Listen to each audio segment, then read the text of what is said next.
Joekskapel Numat, niet een maand te huren. Een van de weinige kapellen die nog te volk gaat. En gelukkig hebben ze nog om over. Want gisteravond die de brand uitbrook, hebben de Wouter en Eur gevraagd of ze toch alsjeblieft bij de Joekskapellenparade door willen knieën, door willen toeteren, zodat de mensen veilig op die plek kosten blijven.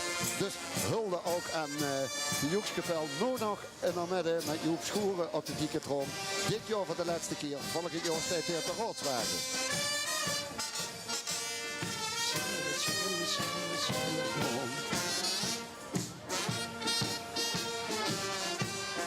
Joep, dit is de allerlaatste keer dat we tegen de optocht zijn met de Dieketrom aan het pontje. Dat is op de Roodswagen. Wat kan je doen? Ik ga P&P doen, perspropaganda.